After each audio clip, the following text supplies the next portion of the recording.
नहीं, अब नहीं, आपने उस अपने लिए समय नहीं छोड़ा था। बैठ, प्लीज बैठ। अरमान भाई प्लीज। डॉक्टर रागिनी। आदरणीय अध्यक्ष जी, आपका आभार व्यक्त करना चाहूंगी कि आपने उत्तर प्रदेश के पीडीए समाज, पिछड़ा, दलित, अल्पसंख्यक आदि आबादी के साथ आए दिन हो रहे अत्याचार के बारे में प्रश्न पूछने का अवसर दिया सरकार से। एनसीआरबी के आंकड़े स्वयं ये बयां कर रहे हैं कि किस तरह से आए दिन SC ST के ऊपर और साथ ही साथ महिलाओं के ऊपर जिस तरीके से अत्याचार बढ़ता चला जा रहा है। मेरा प्रश्न था कि संदिग्ध हत्याओं में क्या सरकार वीडियोग्राफी कराती है या पैनल डॉक्टर्स के द्वारा वहां पे पोस्टमार्टम कराती है। अध्यक्ष जी, मैं सदन के माध्यम से कुछ ऐसे केसेस हैं, क्योंकि समय की बहुत बाध्यता है, इसके कारण कुछ ऐसे केसेस हैं जिसको मंत्री जी के सामने रखना चाहूंगी और उनकी फोटोज के साथ रखना चाहूंगी, क्योंकि ये ऐसी चीजें हैं जिसे देखना बहुत जरूरी है और उस पर कोई ठोस कार्यवाही करना भी बहुत जरूरी है। अविनाश सोनकर 32 साल का, अलीगढ़ से एक इलेक्ट्रॉनिक की छोटी सी दुकान चलाता था। उसकी पोस्टमार्टम रिपोर्ट में ये आता है कि उसका जो एग्जिट और एंट्री वुंड है वो उसकी शव की फोटो से मेल नहीं खाता है और पुलिस कहीं ना कहीं इसे ये दर्शा रही है कि वो एक सुसाइड है, जबकि पोस्टमार्टम रिपोर्ट में ये भी पाया गया है कि दोनों एग्जिट और एंट्री साइड पे जो बोन्स है वो फ्रैक्चर पाई गई हैं, जो कि सुसाइड में कनपटी से जब आप गोली चलाएंगे, बुलेट चलाएंगे तो ऐसी स्थिति में होना पॉसिबल नहीं है। तो पोस्टमार्टम की रिपोर्ट और साथ ही साथ जो शव की फोटो है उसमें कोई मेल नहीं है और ना ही यहाँ पे किसी पैनल ऑफ डॉक्टर ने इस पोस्टमार्टम को किया है और ना ही इसमें कोई वीडियोग्राफी की गई है। विशाल सोनकर 20 वर्ष का बच्चा, जिसकी कि बनारस में डूब करके मौत हो जाती है, जो कि पुलिस बताती है कि उन्होंने सुसाइड किया। वो एक जिम्नास्ट हैं, वो एक जिम्नास्ट थे, एक स्विमर थे और जीन्स, बेल्ट और टी-शर्ट पहन करके उनका जो शव है उसकी फोटो है, जो मैं सदन के पटल पे रखूंगी।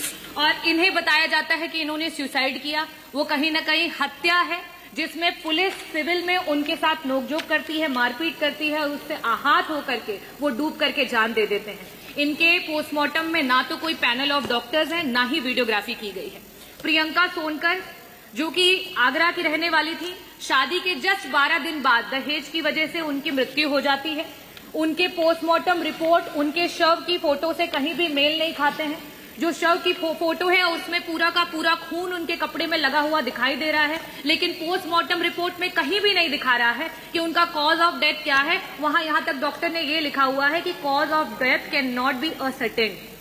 ऐसे बहुत सारे पोस्टमार्टम रिपोर्ट्स हैं। विशुन पाल, एक पीडीए समाज का व्यक्ति जिसकी हत्या हो जाती है, उसमें कई सारे लोग उसके लिए धरना देते हैं। 27 नामजद मुकदमे होते हैं, 100 अज्ञात मुकदमे होते हैं, लेकिन विशुन पाल जी की जब पोस्टमार्टम होती है तो उसमें ना तो पैनल ऑफ डॉक्टर्स है, ना ही वीडियोग्राफी है और बाद में उनको एक नॉर्मल डेथ करार कर दिया जाता है जिसपे कोई भी कार्रवाई नहीं होती। ऐसे आए दिन बहुत सारे केसेस हैं जहां पे वीडियोग्राफी ना होने के कारण, पैनल ऑफ डॉक्टर्स ना होने के कारण एक दलित समाज का बच्चा उसके परिवार से चला जाता है। ना जाने कितनी आत्माएं जो हैं अशांत है सिर्फ और सिर्फ सरकार की नाकामी की वजह से, और वो परिवार रोज आए दिन कचहरियों के और आपके थानों के चक्कर काट रहे हैं। मेरा प्रश्न सरकार से ये है, मंत्री जी से ये है, सबसे पहला प्रश्न कि क्या सरकार ने कोई ऐसा नियम लागू किया है कि सारे के सारे जितने भी थाने हैं उत्तर प्रदेश में, वहां पे सीसीटीवी की निगरानी में सारे कार्य हो रहे हैं? और अगर सीसीटीवी की निगरानी में नहीं हो रहे हैं तो क्या कस्टोडियल डेथ्स को लिबर्टी देने के लिए ये किया जा रहा है? मेरा पहला प्रश्न ये। मेरा दूसरा प्रश्न ये है कि सरकार जो पोस्टमार्टम की रिपोर्ट्स हैं उसमें और शव की पिक्चर्स में जो अनियमितताएं पाई गई हैं, अगर ऐसी जितने भी केसेस हैं उनमें वापस से जांच के लिए कोई स्पेशल टीम लगा करके उनको वापस से जांच कराएगी, और साथ ही साथ सारे पोस्टमार्टम्स में, क्योंकि आज डिजिटलाइजेशन का जमाना है, तो क्या वीडियोग्राफी करा करके पोस्टमार्टम्स को कराने को शुरुआत करेगी? मेरा लास्ट सवाल आपसे ये है मंत्री जी कि आए दिन आपके खुद के एनसीआरबी के आंकड़े बता रहे हैं कि किस तरीके से हत्याएं बढ़ती चली जा रही हैं, महिलाओं के खिलाफ अपराध बढ़ते चले जा रहे हैं। ये रीसेंट डेटा पढ़ के मैं आ रही हूं और अगर आप चाहेंगे तो मैं यहाँ टेबल भी कर दूंगी। आप इशारों से बताना चाह रहे हैं कि ये गलत है, चाहे वो महिलाओं के खिलाफ अपराध हो जिसमें 1 लाख पॉपुलेशन में 60,000 महिलाएं हैं जो आए दिन अपराध का शिकार हो रही हैं। साथ ही साथ SC ST कम्युनिटी का भी मैं टेबल कर दूंगी। मेरा आपसे आखिरी प्रश्न ये है कि जो परिवार अपने लोगों को खो दे रहा है, एक प्रजापति समाज के 2 बच्चे छोटी सी चाउमीन की दुकान चलाते थे जौनपुर में, मात्र थाने से 100 मीटर की दूरी पे गला रेत करके उनकी हत्या कर दी गई। और ऐसे ना जाने बहुत सारी वारदातें सामने आई हैं।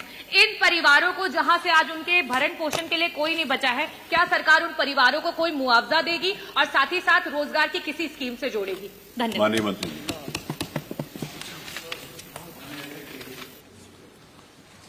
पहला सवाल